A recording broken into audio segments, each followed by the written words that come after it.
हमारे धर्म संस्कृति में विज्ञान के सूत्र कैसे निहित हैं, इस बात को समझने का प्रयास करना चाहिए। मैं सबसे कहूंगा, अगर आप चाहें तो अभी भी चेक कर सकते हैं। सूर्य से धरती की दूरी जो 15 लाख कुछ मील है, उसको यदि आप सूर्य के डायमीटर से डिवाइड करें तो जानते हैं कितना आता है संख्या? 108। चंद्रमा से धरती की दूरी को चंद्रमा के डायमीटर से डिवाइड करें तो 108 आता है। कहीं कहीं आप देखेंगे 109 पॉइंट कुछ आ रहा होगा। इसका अर्थ क्या हुआ कि 108 is the galactic ratio of our solar system with the two major planets, एक सूर्य और एक चंद्र। चंद्र उपग्रह है, पर व्यवहारिक दृष्टि से वो इसलिए माना गया क्योंकि हमारे ग्रह वो माना गया जो सूर्य और हमारे बीच की ऊर्जा को काटता हो। हमारी उनकी डेफिनेशन में एक डिफरेंस है, that is a different thing. But मैं कहना चाहता हूं, सूर्य आत्मा का प्रतीक है, चंद्रमा मन का प्रतीक है। दोनों का धरती से डिस्टेंस 108 के रेशियो में है। इसका मतलब अगर आपको आत्मा से मन का एकाकार करना हो तो माला कितनी बार जपनी होगी? 108 टाइम्स। और इस 108 का हमारे जीवन से क्या संबंध है? मैं प्योरली साइंटिफिक टर्म की बात करता हूं।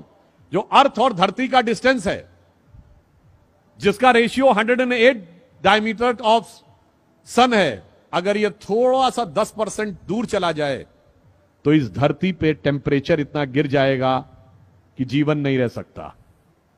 10% नजदीक आ जाए तो धरती पे टेम्परेचर इतना बढ़ जाएगा कि जीवन नहीं रह सकता। इसका मतलब जीवन का संतुलन वो 108 का रेशियो बता रहा है। चंद्रमा का क्या महत्व है? देखिए, हमारी धरती पे जीवन एक और कारण से है।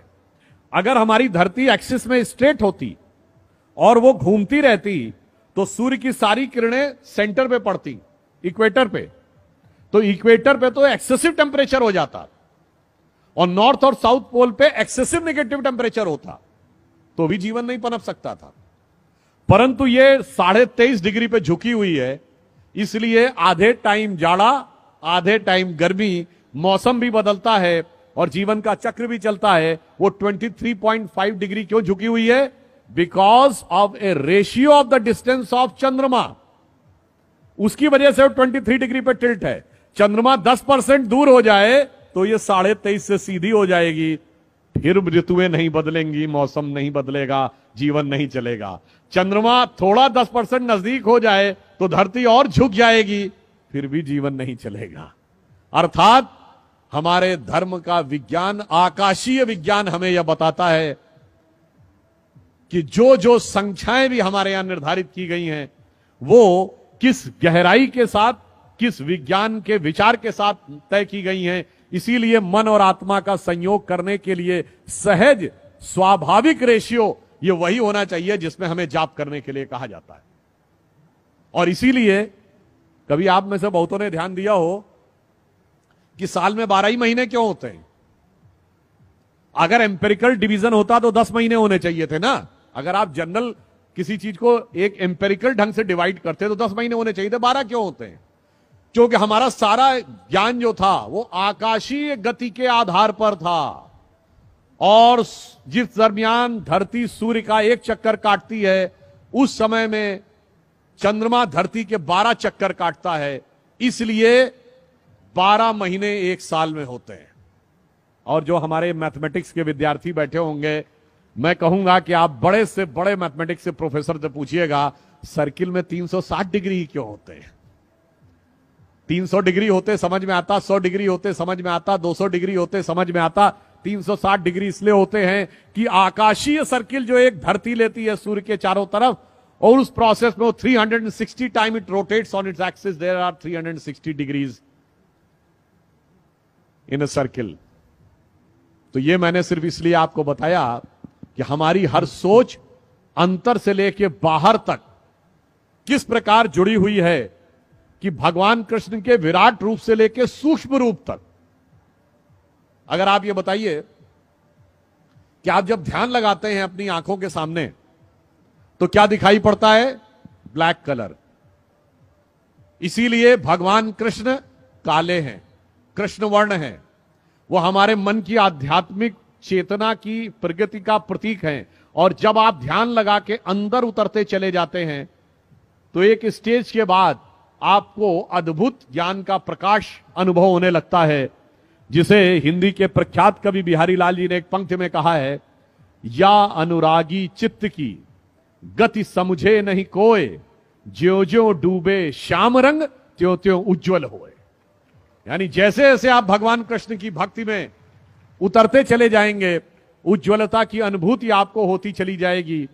और इसीलिए हमारे देश में जीवन का उद्देश्य आत्मानुभूति है, यानी self realization is most important part of the life then conquering the entire world.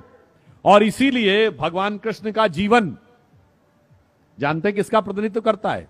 संपूर्ण वेदों के ज्ञान के सार का प्रतिनिधित्व करता है, जिसके लिए कृष्ण भक्ति के एक कवि ने लिखा है, जाहि अनादि अनंत अखंड अछेद अभेद सुवेद बतावे, शेष गणेश सुरेश दिनेश महेशो जाहि निरंतर ध्यावें। और पुनः कह रहा हूं, जाहि अनादि अनंत अखंड अछेद अभेद सुवेद बतावें, ताहि अहीर की छो हरियां छछिया बर छाछ पे नाच नचावे।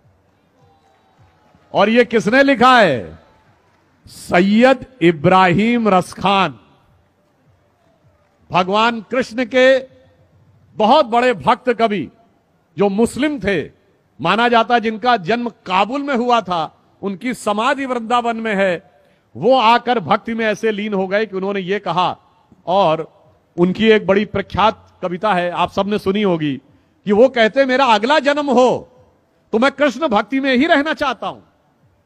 अगला जन्म मनुष्य के रूप में हो तो ग्वाल बालों के रूप में, अगर पशु के रूप में तो नंद बाबा की गायों के रूप में, पत्थर बनूं तो गोवर्धन पर्वत के ऊपर, और अगर पक्षी बनूं तो कदम्ब के उस वृक्ष पर, कालिंदी यमुना जी के तट पर, जिसके नीचे कभी भगवान बंसी बजाया करते थे। तो रसखान कहते हैं, मानुष हो तो वही रसखान बसों ब्रज गोकुल गांव के ग्वारन, और जो पशु हो तो कहा बस मेरो धरो चरो नित नंद के धेनु मझारन, और पाहन हो तो वही गिर को जो धरो कर छत्र पुरंदर धारन, और जो खग हो तो बसेरो करो कहूं कालिंदी कूल कदम्ब की डारन। आप सोचिए कितना बड़ा अंतर है। अभी मैंने पढ़ा था कि बहुत बड़े बड़े विदेश के लोग आपकी इस्कॉन की संस्था में आते हैं, भगवान कृष्ण की भक्ति में लीन होते हैं। मैंने रॉबर्ट ओपेनहाइमर से लेके कईयों के उदाहरण दिए। महत्वपूर्ण बात क्या है? आपको दुनिया में कोई दूसरा उदाहरण नहीं मिलेगा जहां उस धर्म संस्कृति को न मानने वाले व्यक्ति ने उस भगवान के प्रति इतनी श्रद्धा व्यक्त की हो। और उससे बड़ी बात यह है, उससे यह भी नहीं कहा गया हो तुम कन्वर्ट हो जाओ। यह हमारी ज्ञान की गहनता और विचारों की उदारता का प्रमाण है। मगर अफसोस की बात यह है, रसखान की जो मैंने पंक्ति बताई, आज की युवा पीढ़ी को कभी कभी भ्रम हो जाता है और वो पश्चिम से ज्यादा प्रभावित होने लगते हैं। तो इस पे मैंने एक पैरोडी सुनी थी बचपन में, जब मैं बच्चा था, क्लास 7th 8th में।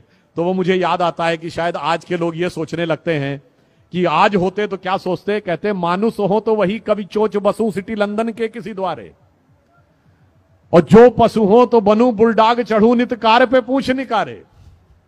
तो आज की ये विचार जो आने लगे हैं, हमें उन विचारों से बचने का प्रयास करना चाहिए, उस दिशा में आगे बढ़ने का प्रयास करना चाहिए जो राष्ट्र को सही दिशा में ले जाए, और वो